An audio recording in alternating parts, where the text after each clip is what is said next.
College में पढ़ने वाला एक ऐसा कपल जिनके प्यार को देख लोग मिसालें दिया करते थे, लेकिन शायद किसी वजह से दोनों बिछड़ जाते हैं और ठीक 19 साल के बाद दोनों की मुलाकात होती है। लेकिन 19 साल बाद जब दोनों की मुलाकात होती है तब तक दोनों की शादी भी हो चुकी थी। लेकिन इस मुलाकात का अंत इतना भयावह होगा शायद किसी ने भी नहीं सोचा था। वाकई में दोस्तों, आज की जो कहानी है ये आपके भी शरीर के रोंगटे खड़े कर देने वाली है। नमस्कार, आदाब, मैं हसमुद्दीन और आप देख रहे हैं सफ़र क्राइम तक। आज की जो सच्ची घटना मैं आपको सुनाने वाला हूँ ये घटना है मध्य प्रदेश की। मध्य प्रदेश का एक ज़िला पड़ता है जबलपुर और इसी जबलपुर का एक थाना पड़ता है चरगावा। बात कर रहा हूँ मैं 12 जनवरी की सुबह के करीब 11 बजे के आसपास। दरअसल इसी चरगावा थाने के टीआई विनोद पाठक जब पुराने फाइलों को देख रहे थे तभी उनके नंबर पर एक फ़ोन आता है। जब फ़ोन उठाते हैं तो कॉल करने वाला व्यक्ति कहता है कि साहब, मेरा नाम राजा राम है और मैं घुघरी गांव का सरपंच हूं। दरअसल घुघरी कैनाल में एक व्यक्ति का डेड बॉडी तैर रहा है, आप जल्दी से आ जाइए। राजा राम जैसी इस तरह की बातें कहता है, पुलिस फ़ौरन अपने टीम के साथ घुघरी गांव के कैनाल पर जाती है और उस डेड बॉडी को पानी से बाहर निकालती है। पुलिस जब डेड बॉडी को चेक करती है तो मालूम चलता है कि मरने वाले व्यक्ति की उम्र लगभग 44 से 45 साल के आसपास थी। दरअसल उसके गले पे एक हल्का सा निशान भी दिखाई दे रहा था, जिसे देख करके अंदाज़ा लगाया जाता है कि उस व्यक्ति की पानी में डूबने की वजह से मौत नहीं हुई है, बल्कि उसकी गला दबा करके हत्या की गई है। हालांकि पुलिस उस डेड बॉडी के बारे में जब वहाँ पे मौजूद लोगों से पूछताछ करती है तो कोई भी व्यक्ति उस डेड बॉडी का शिनाख्त भी नहीं कर पाता है। इसीलिए पुलिस अब उस डेड बॉडी का शिनाख्त कराने के लिए एक फ़ोटो खींच करके सोशल मीडिया पर पोस्ट करती है। पर जैसे ही 2 घंटे का समय गुजरता है, आखिरकार इसी सोशल मीडिया की वजह से उस व्यक्ति के बारे में मालूम चल जाता है, जिसका नाम है संदीप वगोर। संदीप जो गोरखपुर थाना क्षेत्र के कैलाशपुरी का रहने वाला है। इधर संदीप के परिवार वालों को जैसे ही मालूम चलता है, सब के सब घटनास्थल पर पहुंचते हैं और डेड बॉडी को देखकर शिनाख्त कर लेते हैं।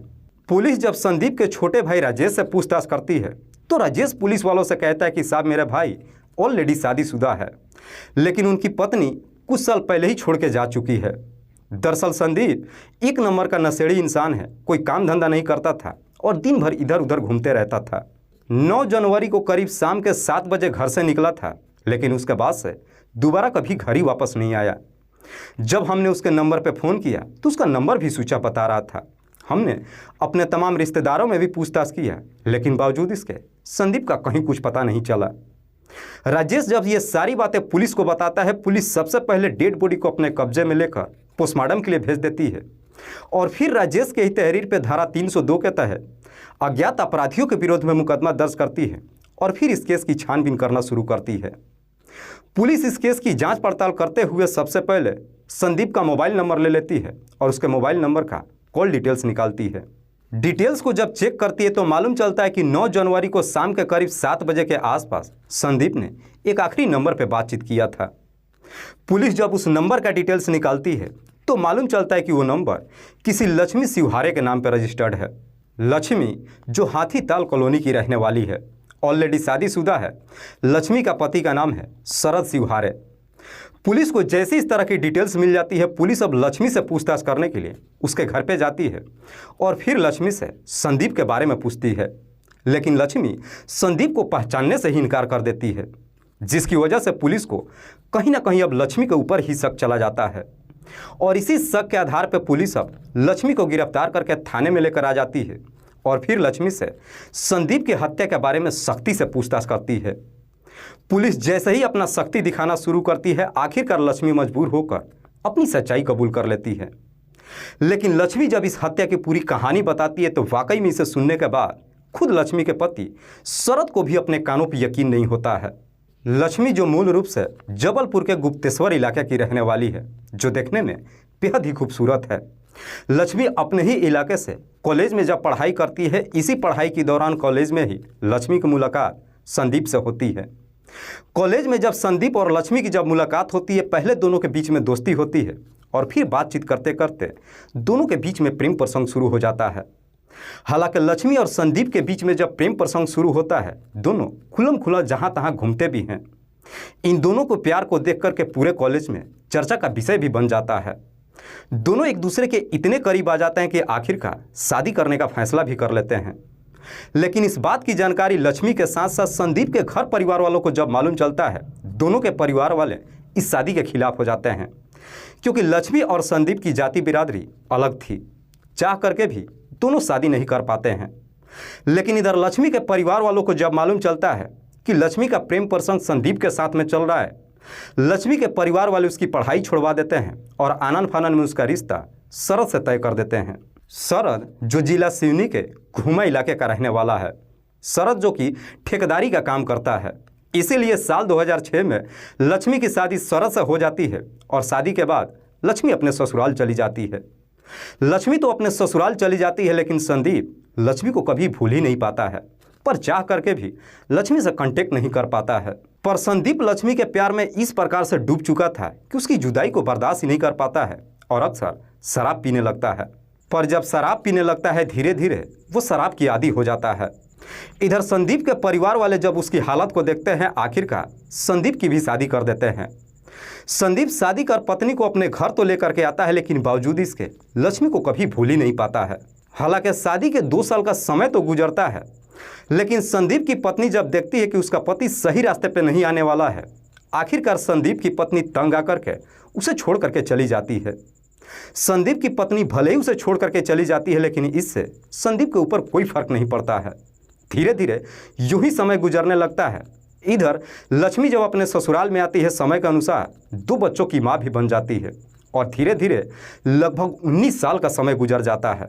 इधर लक्ष्मी जो संदीप को पूरी तरीके से भूल चुकी थी, लेकिन संदीप लक्ष्मी के प्यार में लगभग पागल हो चुका था। पर जैसे ही शादी के 19 साल का समय गुजर जाता है, इधर लक्ष्मी का पति शरद वहां से अपना मकान खाली करके हाथीताल में एक किराए का कमरा ले लेता है और फिर यहीं पे अपने परिवार के साथ रहने लगता है। लेकिन हाथीताल कॉलोनी में आकर जब रहने लगता है, इस बात की जानकारी संदीप को मालूम चल जाता है और एक दिन कैसे भी मौका निकाल करके लक्ष्मी के घर पे पहुंच जाता है। लेकिन संदीप जब लक्ष्मी के घर पे पहुंचता है, उस वक्त शरद अपने घर पे मौजूद नहीं था। 19 साल के बाद लक्ष्मी जब अपने सामने संदीप को देखती है, उसका पुराना प्यार याद आ जाता है। घंटों देर तक बैठ करके दोनों बातचीत भी करते हैं, क्योंकि उस टाइम लक्ष्मी के दोनों बच्चे भी स्कूल जा चुके थे। हालांकि 19 साल के बाद जब दोनों की मुलाकात होती है, उसके बाद से अब अक्सर संदीप जा करके लक्ष्मी से मुलाकात करने लगता है।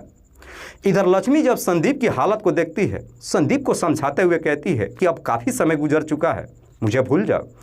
तुम्हारी पत्नी भले ही छोड़ के जा चुकी है, अगर आ सकती है तो उसे वापस बुला लो, नहीं तो तुम दूसरी शादी कर लो और अपनी ज़िंदगी बसा लो। लेकिन संदीप लक्ष्मी की बात मानने के लिए तैयार ही नहीं होता है। बल्कि संदीप जब लक्ष्मी से मुलाकात करने के लिए जाता है, अब लक्ष्मी के ऊपर दबाव डालने लगता है कि तुम अपने पति को छोड़ दो और मुझसे शादी कर लो। हालांकि संदीप जब पहली बार लक्ष्मी से इस तरह की बातें कहता है, ये सुन करके लक्ष्मी को भी बड़ा अजीब लगता है। लक्ष्मी संदीप को काफ़ी समझाने की कोशिश करती है, लेकिन संदीप अपने जीत पे उतर जाता है। कहता कि अगर मैं शादी करूंगा तो सिर्फ और सिर्फ तुमसे, वरना मैं इस दुनिया को छोड़कर चला जाऊंगा। लक्ष्मी जब अपनी तमाम कोशिश कर लेती है, संदीप जब उसका बात नहीं मानता है, अब लक्ष्मी को भी डर सताने लगता है कि कहीं संदीप की वजह से उसका परिवार ना उजड़ जाए। लक्ष्मी अब संदीप को मना भी करने लगती है कि तुम मेरे घर पे मत आओ, लेकिन संदीप लक्ष्मी की बात नहीं मानता है और ज़बरदस्ती उसके घर पे जाना शुरू कर देता है। इधर संदीप भी जब अपनी तमाम कोशिश कर लेता है, जब उसे पूरा यकीन हो जाता है कि लक्ष्मी उसे शादी नहीं करने वाली है, आखिरकार अब संदीप लक्ष्मी को ब्लैकमेल करने लगता है। दरअसल कॉलेज के टाइम में जब दोनों के बीच में प्रेम प्रसंग चल रहा था, दोनों जब एक साथ घूम रहे थे, संदीप ने उस पल का कुछ फोटो भी खींच करके रखा था। संदीप अब उसी फोटो को लक्ष्मी को दिखा करके ब्लैकमेल करता है कि अगर तुम मुझसे शादी नहीं करोगी तो मैं ये फोटो सोशल मीडिया पे पोस्ट कर दूंगा। जब इस तरह की धमकी देने लगता है, अब लक्ष्मी एकदम से डर जाती है। दरअसल लक्ष्मी जब अपने घर पे रहती है, अक्सर अब संदीप की बातें उसके दिमाग में घूमने लगता है। लक्ष्मी के दिमाग में अब एक डर बैठ जाता है कि कहीं आज नहीं तो कल संदीप वो फोटो सोशल मीडिया पे ना अपलोड कर दे। इसीलिए लक्ष्मी अब अपनी बड़ी बहन के बेटे कपिल राय से बात करती है और उसे अपने घर पे बुलाती है। कपिल, जिसकी उम्र है लगभग 25 साल, जो कंदेली नरसिंहपुर का रहने वाला है। 7 जनवरी को जब कपिल अपनी मौसी के घर पे पहुंचता है, लक्ष्मी संदीप के बारे में सारी बातें कपिल से बता देती है। और रोते हुए कपिल से कहती है कि जल्द से जल्द कोई रास्ता निकालो, वरना मेरा पूरा परिवार बर्बाद हो जाएगा। जब संदीप की सारी कहानी बताती है, इसे सुनने के बाद अब कपिल संदीप को हमेशा के लिए इस दुनिया से ही हटाने का तय कर देता है। हालांकि कपिल जब संदीप को इस दुनिया से हटाने का तय करता है और इस बारे में जब लक्ष्मी से बताता है, लक्ष्मी भी इस चीज़ के लिए राजी हो जाती है। दरअसल कपिल जो संदीप को पहले से ही जानता था, रिश्ते में उसे मामा कह करके बुलाता था। कपिल जब संदीप को इस दुनिया से हटाने का तय करता है तो उसे इस दुनिया से हटाने के लिए एक प्लान बनाता है और इसी प्लान के तहत 9 जनवरी को कपिल फिर से अपने मौसी के घर पर पहुंच जाता है और शाम के करीब 6 बजे के आसपास खुद लक्ष्मी के ही मोबाइल से संदीप के नंबर पर फ़ोन करता है और कहता है कि मैं कपिल बोल रहा हूं। दरअसल मैं मौसी के घर पे उनसे मिलने के लिए आया हूं, इसीलिए मैं चाहता हूं कि आज शाम को बैठ करके कहीं पे दोनों शराब की पार्टी करते हैं। इधर संदीप जो शराब की आदी तो था ही, जैसे ही कपिल शराब पार्टी का ऑफर करता है, संदीप उसकी बातों में आ जाता है और करीब 7 बजे के आसपास अपने घर से निकलता है और कपिल के बुलाए हुए जगह पे पहुंच जाता है। चौराहे पे जब दोनों की मुलाकात होती है, कपिल अपनी मौसी की जो स्कूटी लेकर के आया था उसी स्कूटी पे संदीप को बिठा लेता है और सबसे पहले उसे लेकर के शराब के ठेके पे जाता है। वहाँ से काफ़ी मात्रा में शराब खरीदता है और फिर वहाँ से संदीप को लेकर के घुघरी कैनाल पे रात के करीब 8 बजे के आसपास पहुँच जाता है और फिर वहीं नहर के किनारे दोनों बैठ कर के शराब पीने लगते हैं। लेकिन कपिल अपने षड्यंत्र के तहत सबसे ज़्यादा मात्रा में संदीप को शराब पिलाता है। संदीप जैसे ही नशे में चूर हो जाता है, उसके बाद से नहर के किनारे ही कपिल संदीप की गला दबा करके हत्या कर देता है। संदीप की जब मौत हो जाती है, उसके बाद से कपिल संदीप की डेड बॉडी को उसी नहर में फेंक देता है और वहां से सीधे अपने मौसी के घर पे पहुंचता है। कपिल जब अपनी मौसी के घर पे पहुंचता है तो सारी घटना के बारे में लक्ष्मी को भी बताता है। उसके बाद से लक्ष्मी की स्कूटी वहीं पे छोड़ करके कपिल अपने घर चला जाता है। वाकई में लक्ष्मी जब ये पूरी कहानी पुलिस को बताती है तो पुलिस लक्ष्मी के तहरीर पे उसके बहन के बेटे कपिल को भी गिरफ्तार करके लेकर आती है। लेकिन जब इस बात की जानकारी लक्ष्मी के पति शरद को मालूम चलता है तो शरद अपनी पत्नी को जवाब देते हुए कहता है कि काश अगर तुमने इस बारे में मुझे एक बार भी अगर बता दी होती तो शायद तुम्हें आज इस जगह पे नहीं खड़ा होना होता और ना ही कपिल की भी ज़िंदगी बर्बाद होती। फिलहाल पुलिस ने दोनों आरोपियों को गिरफ्तार करने के बाद अगले दिन जिला अदालत में पेश करती है, जहां से इन दोनों को जेल भेज दिया जाता है।